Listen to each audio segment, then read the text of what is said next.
Okay, good morning. So this is our first topic in semifinals, which is spiritual self. Okay, so in spiritual self, it is a part of a person that it seeks the meanings, the purpose, and connections beyond those physical and material aspect of our life. So it is concerned with your beliefs, your values, your morals, and of course your relationships with the universe or yung tinatawag nating higher power. Okay? So here is our objectives. We were able to explain the role of religion and spirituality in shaping your identities. We are able to analyze the rituals and the concept of our soul to explore the spirituality's role in self-concept.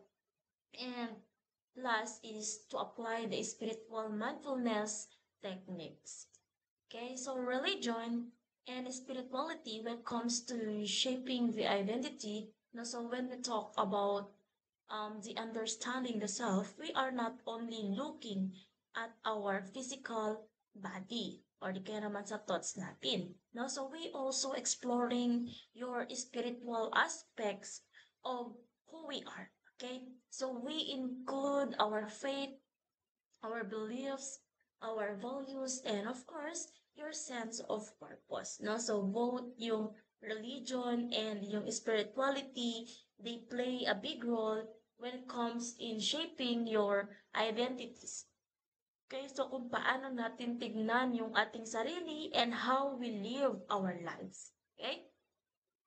So we have here the definitions of religion and spirituality. So ano nga ba yung pagkakaiba nitong dalawang to? So pag sinabi natin religion, it is a system, okay, or I mean the organized system of your beliefs and practices. Okay, it is the center on the sacred or divine. So we include here the rituals, the different traditions and moral teachings wherein it guide a person or an individual not to behave in their own communities. Like for example, so how you are going to behave, so like going to church, you are praying during Ramadan, you pray before meal, yung mga ganon. So that is how you behave based on your religion, okay? And spirituality, it is more personal. So it is your individuals. I mean, it is your search, I mean, yung ginagawa mo to search for meaning, for peace, and connections, and of your purpose, whether kay God, whether sa nature, or your inner self. Okay? So, dito na yung pumapasok yung pagme-meditate, yung pagre-reflect mo on your life purpose, or di kaya naman you feel that you are connected to others, and of course, to the universe. Okay? So next is we have the religion and spirituality in shaping identities. Okay, so religion, and the spirituality, these two, um, or this both can help to form, okay, of who we are.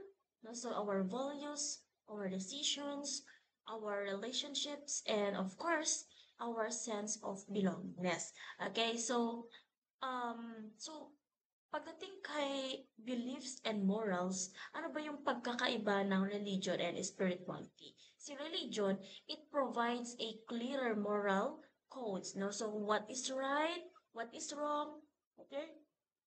Depende yon sa paniniwala ng isang tao. Like, I mean, yes, or kaya naman mga religions. Like for example, in Christianity, we have the Ten Commandments. Okay, meron din po yung mga Quran teachings. Okay, so that is in when it comes to religion. So how about in spirituality? So in spirituality, it encourage, the personal reflections on what it feels, okay, meaningfully or ethically. Okay? So when it comes to community and belongingness, si religion po, it creates a shared identity through the rituals that they have and through worship. Okay? So, pagdating naman sa spirituality, it focus on individual connections with the other people and of course with the universe. Okay? So when it comes to purpose and meaning, okay, si religion naman po, ina-explain niya that life, no, is through the divine purpose or your destinies. When it comes to spirituality, they find the meanings, no, in experiences, in love, in and in any personal growth. Okay?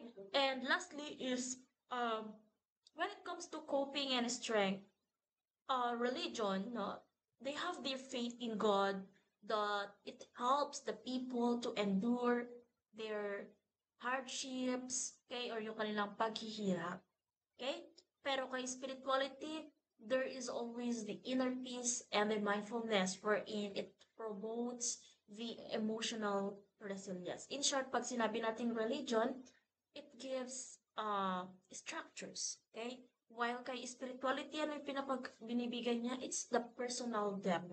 Okay? So that is the difference between the religion and the spirituality. Okay? So we have here in the Filipino context examples. So si religion and spirituality are not just a personal matters, no? So pagdating sa Pilipinas, no, they are also deeply woven, no, into our culture, to our traditions, and of course our identity. No, so they influence how the Filipino people to think, to act, and to connect with one another. So we have here some examples, okay, that it reflects to the Filipino spiritual self. Una, we have the Simbang Gabi. Okay, we know that Simbang Gabi is a 9-day series of dawn masses before Christmas, or we are showing our devotions and preparations for the birth of Christ. No? So si Simbang Gabi or itong Simbang Gabi na to, it strengthen your faith and of course to encourage the sacrifice and discipline. So bakit merong sacrifice and discipline? Like for example, no, ano bang ginagawa mo kapag pumunta ka ng simbang gabi? You are waking up early and to attend these masses, no? It is already an act of love and devotions. That is already a sacrifice and discipline. Okay? So, Simbang Gabi naman, it also promotes the unity and community spirit, no? As people come together, no, in that church, okay, though it's an activity nationwide, it is already sharing the same hope and celebrations. Okay, so in shaping the identity of a person, it teaches the values of faithfulness, the perseverance, and the hope, no, which is already part of the Filipino characters. So that is Simbang Gabi. Number two is we have the Ati-Atihan Festival. So, dito naman, okay, dito naman, ang tinatawag nating Ati-Atihan Festival, it is a festival no, wherein they honored no, the Santo Niño or the child Jesus, but is originated from the pre-colonial rituals no, ng mga Aitas. Okay? So, pinapakita niya dito that how Filipinos can merge or pinaghalo ang old traditions with the new beliefs, no? Expressing their faith through the joy, through dancing, through music, no? So that is ati-atihan. Now, these celebrations, it helps to build the cultural pride and a sense of belonging, no? Among those communities. Okay, so it reflects your adaptability and creativity of Filipinos. Okay, integrating those religion with the local cultures to create a more unique spiritual expressions. Okay, so that is ati-atihan. Okay, so let's move on to fiestas. No? So, alam naman natin that fiestas, it is one of the community bonding, the gratitude, and it gives us joy. So, this is a religious and cultural celebrations to honor, no, those patron saints or patron saints that we have in each barangay or in each um tawag na dito, community. Okay? So, itong fiesta na to or itong fiesta na to, no, it express our thanksgiving to our God for those blessings and protections that we have, no, sa mga binibigay niya sa atin. Okay? So, itong fiesta na to, pinopromote niya yung bayanihan or yung tinatawag nating community cooperations or pagkakaisa ng mga tao. Okay? So, and aside from bayanihan, also to strengthen the relationships of your families and neighborhood. No? So, nakakatulong itong fiesta na to in shaping our identity. So, they nurture the Filipino values, kagaya ng gratitude, ng hospitality, ng community togetherness, wherein reminding us that the joy and the faith, no, they go hand in hand. Okay? So, next is we have the bahala na attitude. So, this one is a fatalism as a coping mechanism po natin. Na, so, ang phrase na bahala na, meaning to say, let God decide or di kaya naman, leave it to your fate. Okay? So, this one, it shows your trust on a higher power, especially when you are facing challenges or uncertainty. No? So, ang bahala na attitude, it helps the Filipino people to remain hopeful or courage even in difficult times. No? So, kahit na minsan nakikita natin as fatalistic, no? It also reflects on our deep faith and resilience, okay? So we are, I mean, this is believing that whatever happens, no, it is always guided by the God's will, okay? So let's move on to the global perspective, no? Across the world, the people were able to express their spirituality in different ways or in many ways. Now, different religions and cultural, okay, have, okay, have the, or have developed a unique and spiritual practices wherein it helps the individuals to find their meaning, okay, to find their, wait lang.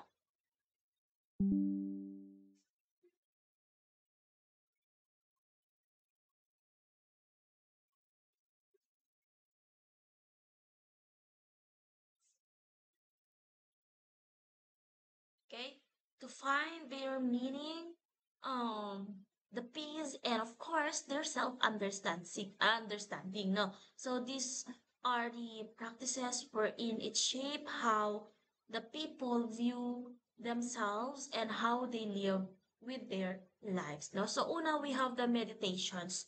So meditation, it is practiced in Buddhism, Hinduism, and other modern mindfulness movements. Okay? So, ang meditation, it is always an act of you are focusing on your mind.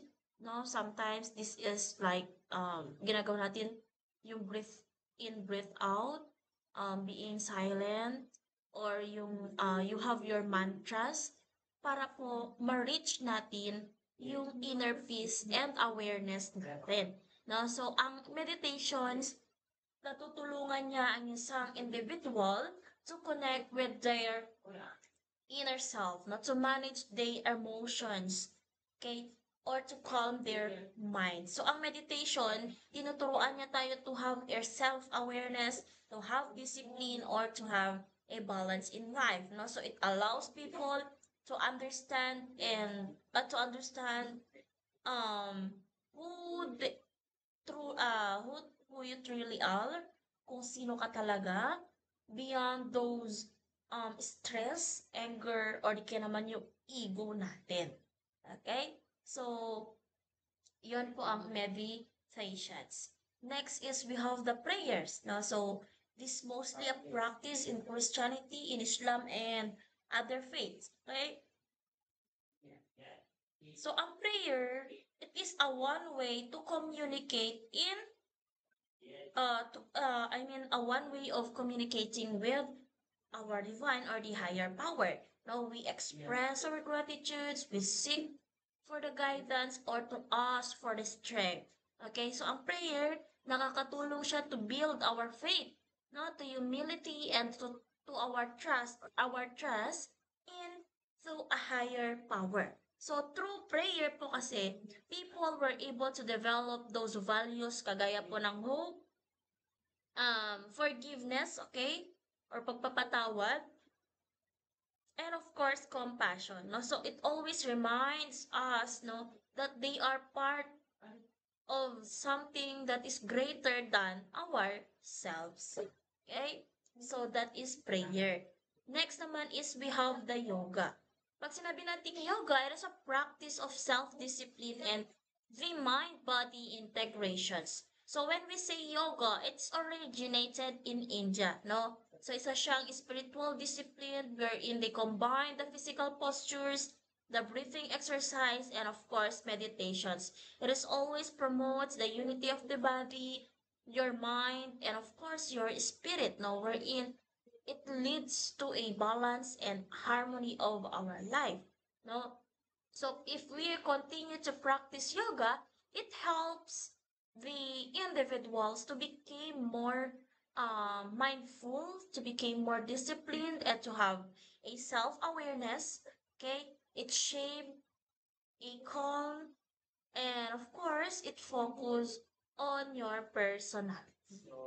Okay? And lastly is we have the secular spirituality. Now you are finding your meaning when it comes to nature, to art, to relationships, or personal values, no? Kahit na wala yung religion na yan.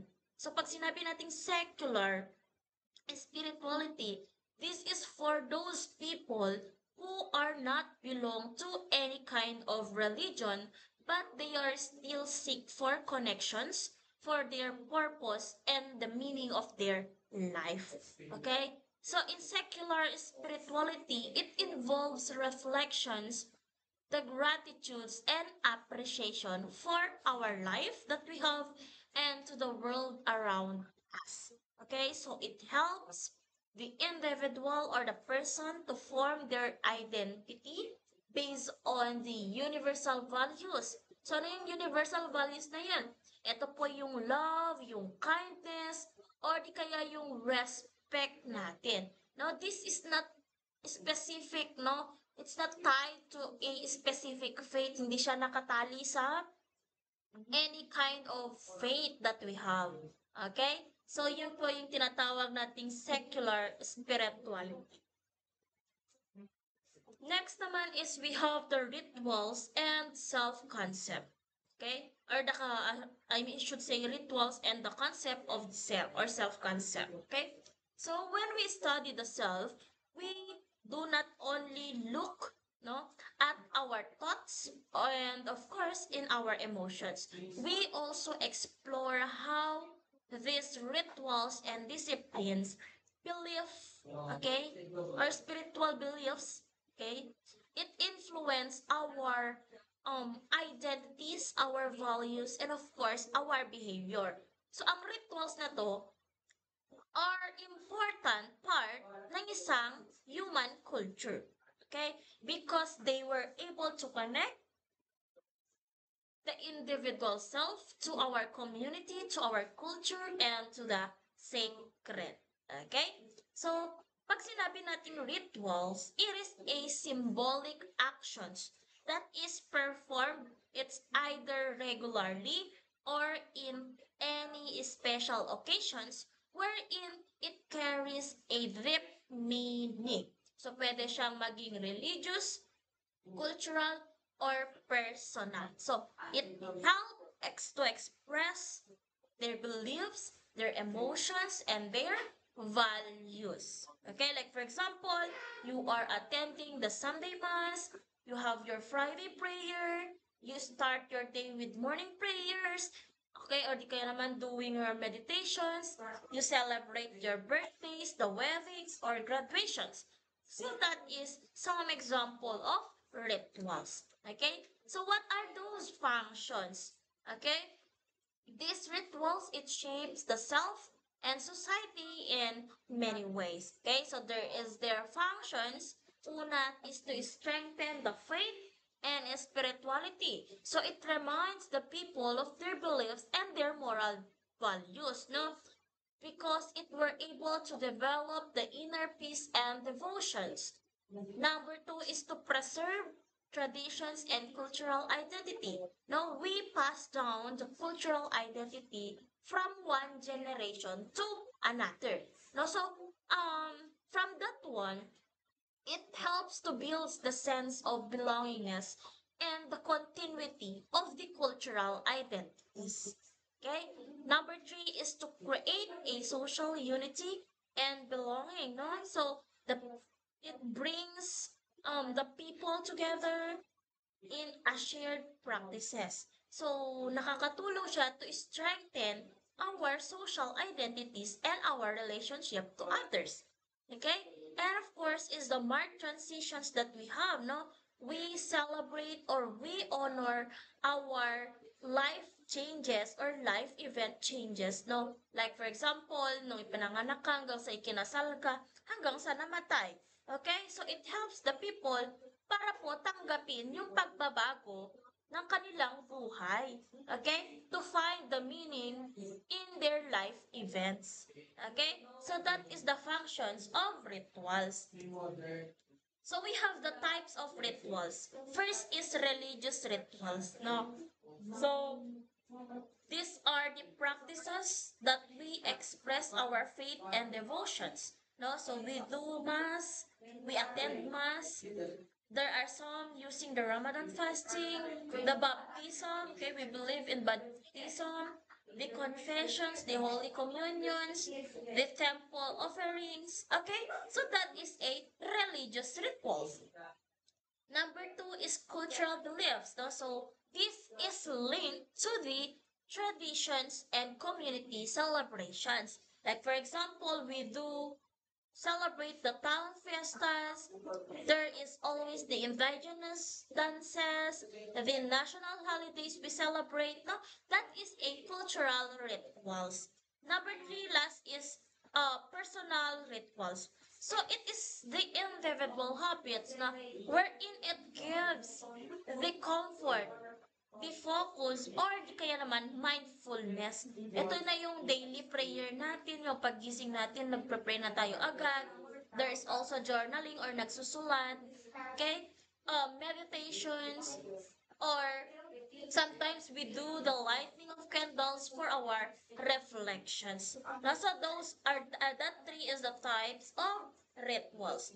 Now, so let's move on to the concept of the self. No, so yung rituals, it helps to form, okay, our self concept, our understanding of who we are by simply giving the structures and meaning to our lives. No, so they remind us that ourselves, it is not only physically, or I mean biological and psychological. Okay, it is also a social and spiritual. No? So through rituals, those individuals or we as an individuals, we were able to express our values and beliefs.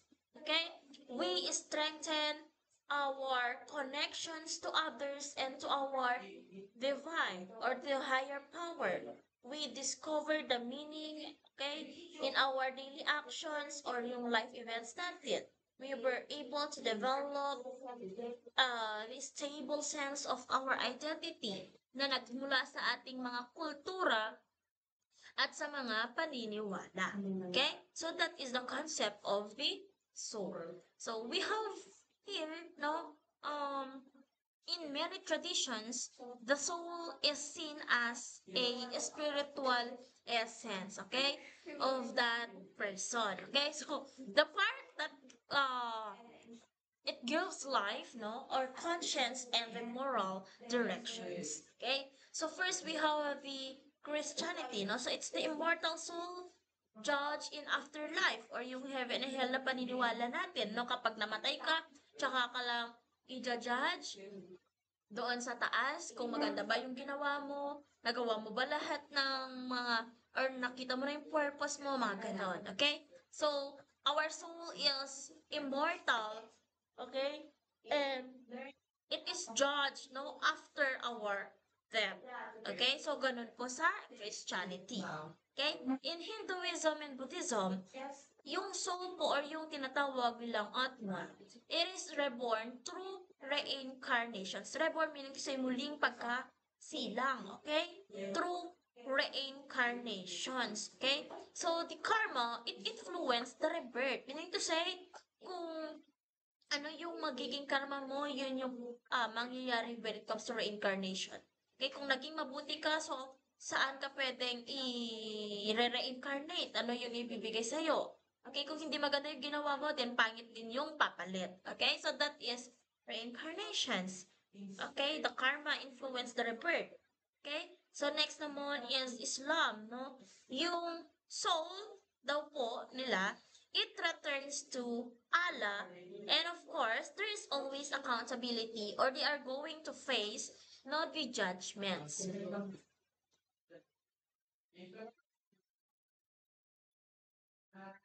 Wait lang ha.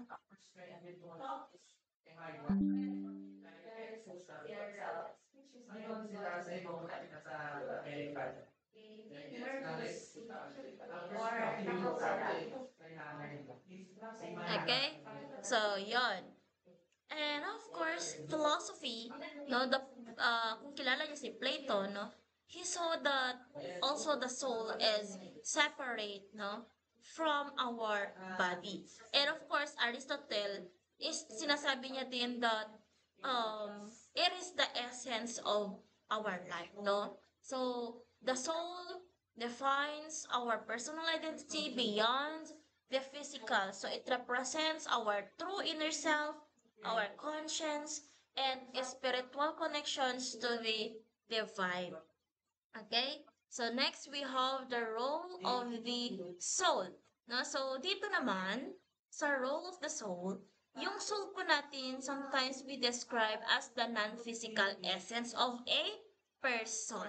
Okay? So, the part that it gives life, it gives purpose, it gives the meaning, no, beyond our physical existence.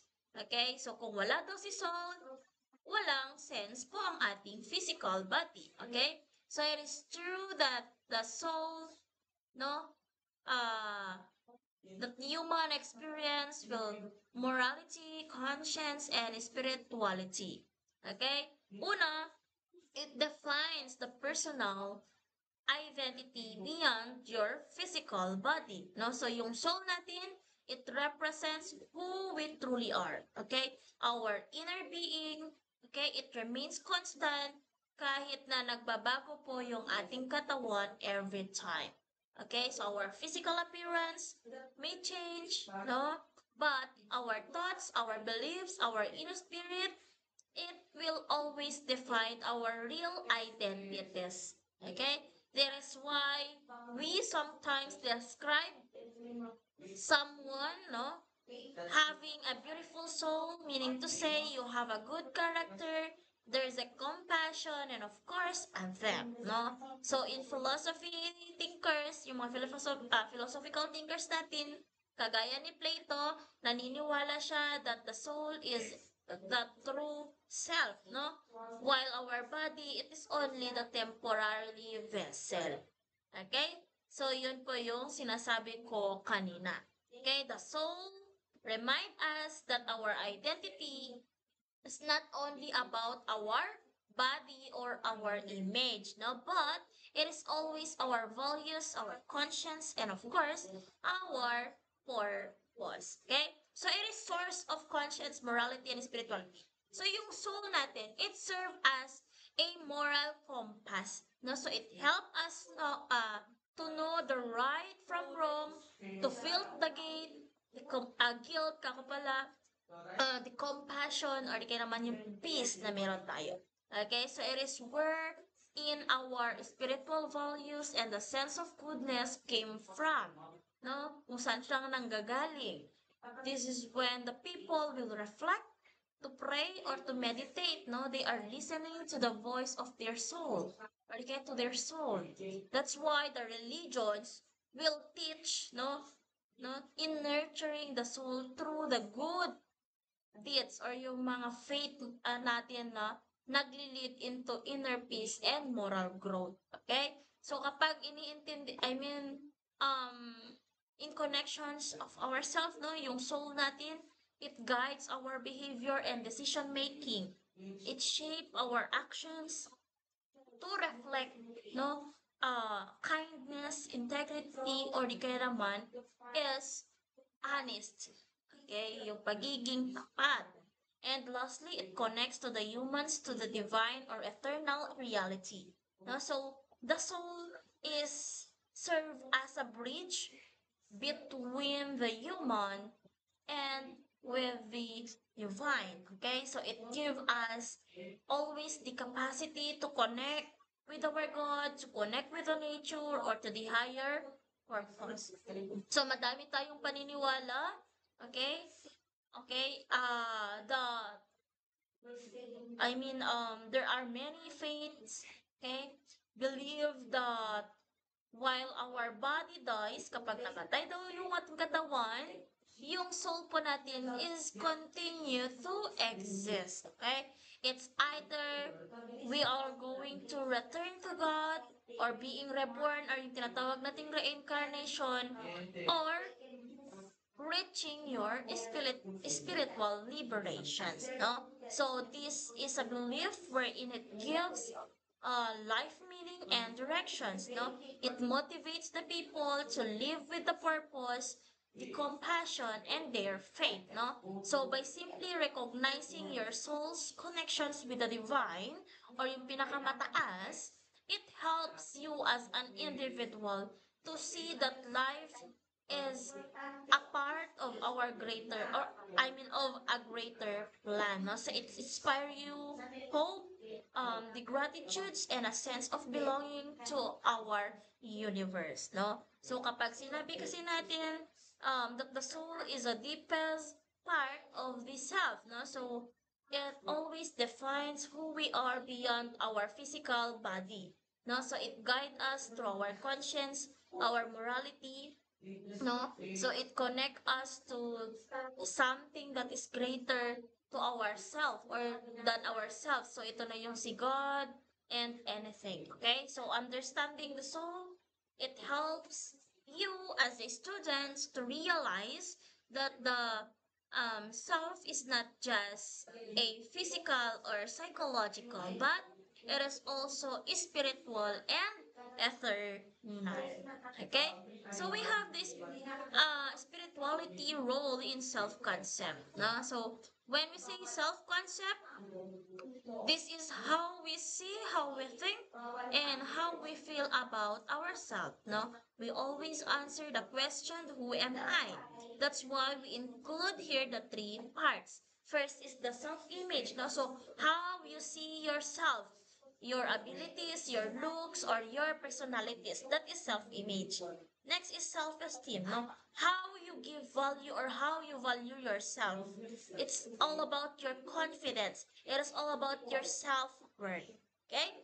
And lastly is the ideal self. So, ano ba yung gusto mong maging? Okay? Who you want to become? What is your goals, your aspirations? So that is self-concept. Okay?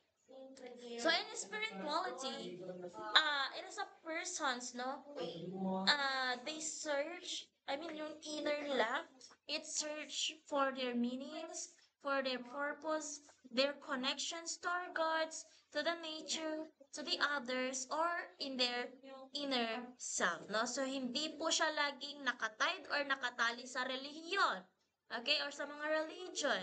Okay, spirituality can able to express through our personal values, to our kindness, to our gratitudes, and of course, mindfulness, no? So yung essence nito, ang spirituality po is nakakatulong siya sa isang tao para maunawaan kung bakit sila nabubuhay.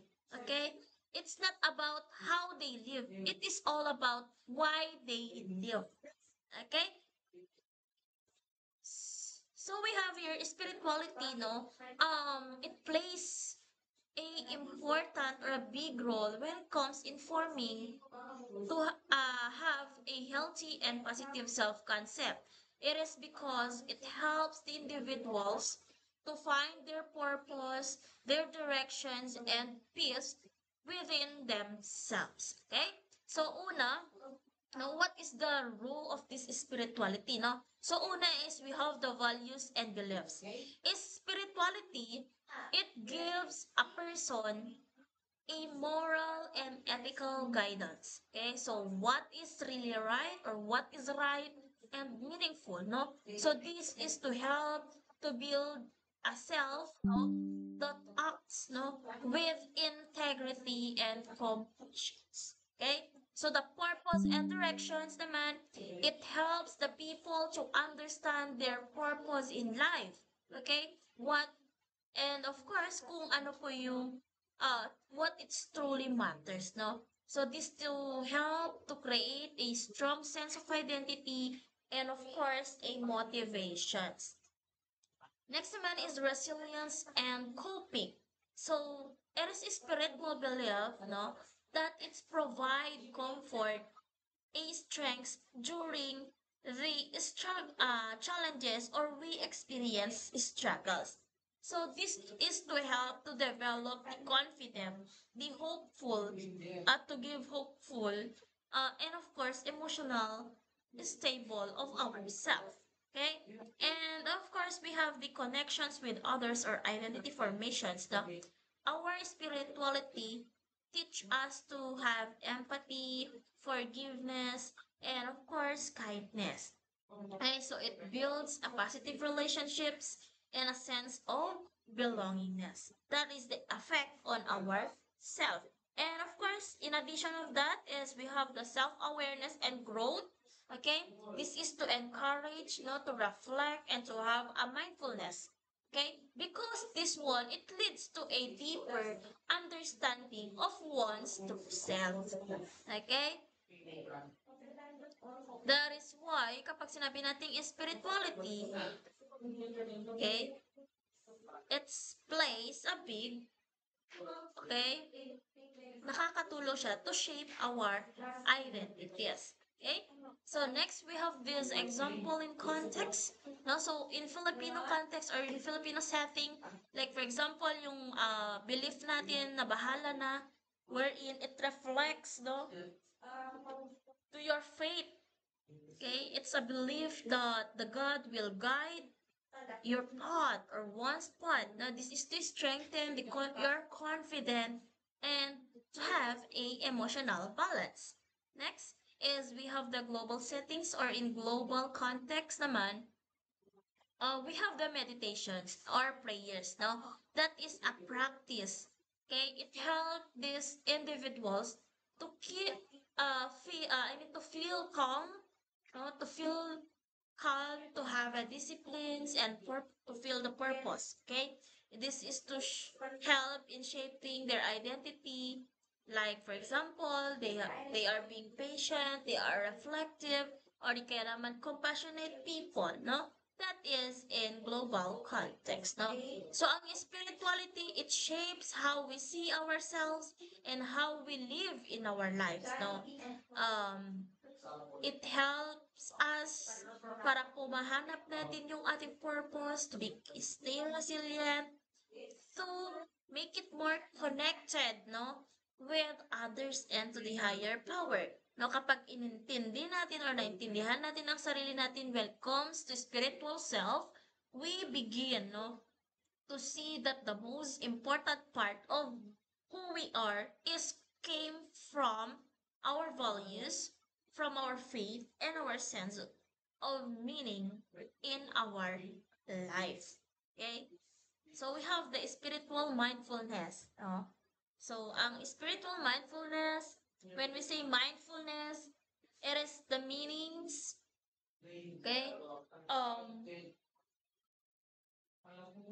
Okay? It is a meanings. uh, being fully aware of the present moment.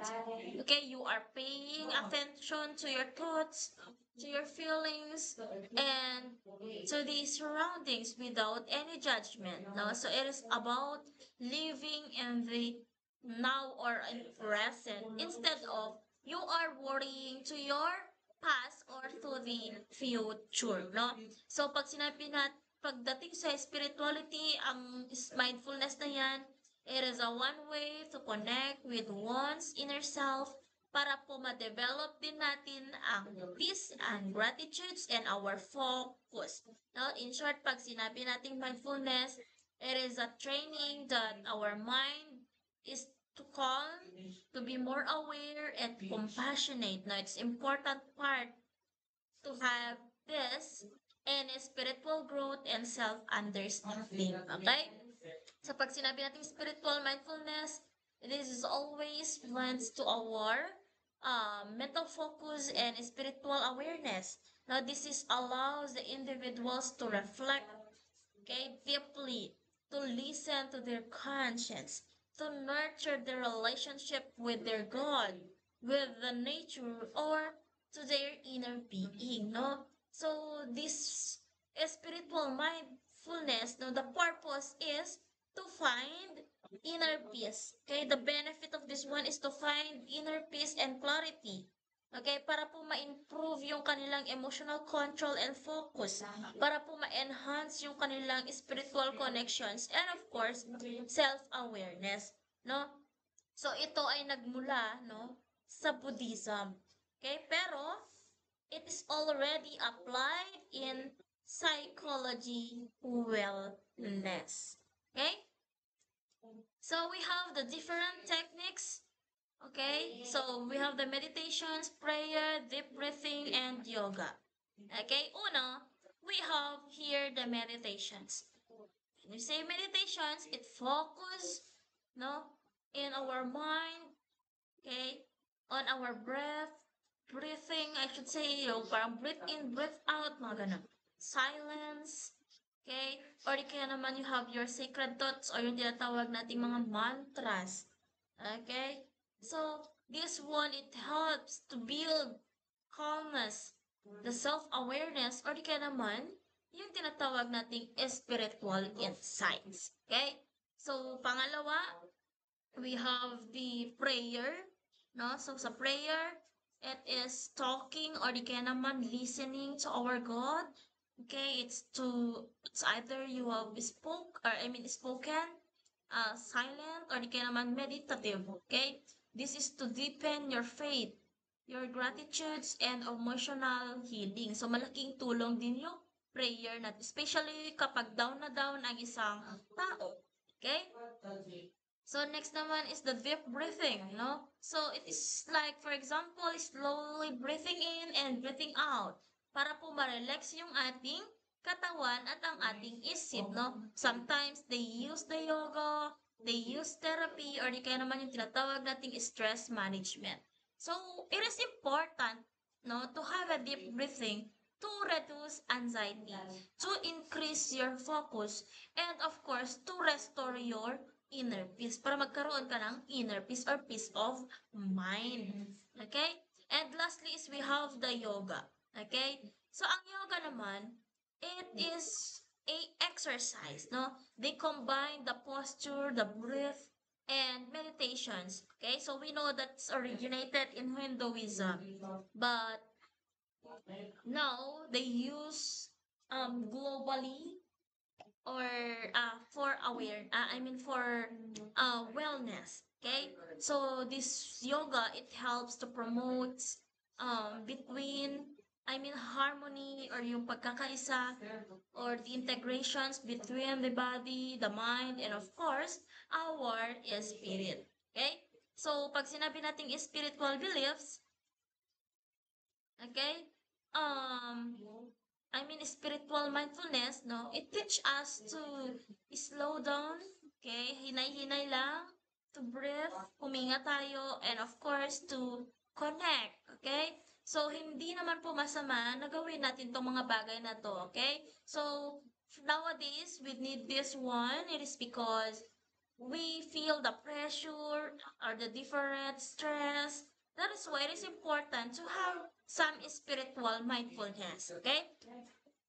So, ang mindfulness, it teaches us to slow down, to breathe, and to connect, no? So, with others, ourselves, with other people, or with something that is greater than us, or di kaya kay Lord, okay? Or kay God, no? So, it helps us to live with awareness, with our gratitudes, and peace, no? So, kapag naging mindful po kasi tayo, we not only understand ourselves better, but it also grow spirituality and emotionally. Okay? So next is we have the secular and practical applications. Okay? So pag sinabi nating secular, meaning to say it's not connected to any religion.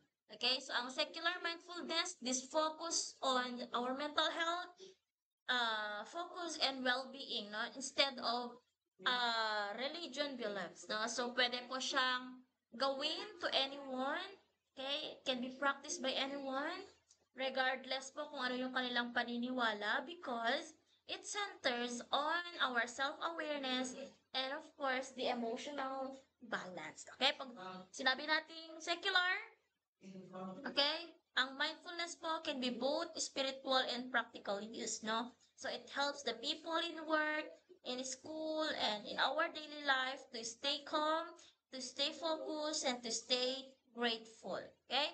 So una, we have the mindfulness in educations. The students will manage their stress and improving focus, okay? Many students or many schools or universities, they teach mindfulness as a part of their mental health and wellness program. Okay? So, kapag ang estudyante, they keep practicing breathing, short meditations, or reflections to manage their exam and to improve their concentrations. Okay? Para makapag-concentrate kayo sa ating discussions. Ganon. Okay? So, kapag nagkaroon ka ng meditation, mindfulness, okay, it also helps, no, you to become more emotionally aware, less reactive, and to become more compassionate towards others. Okay?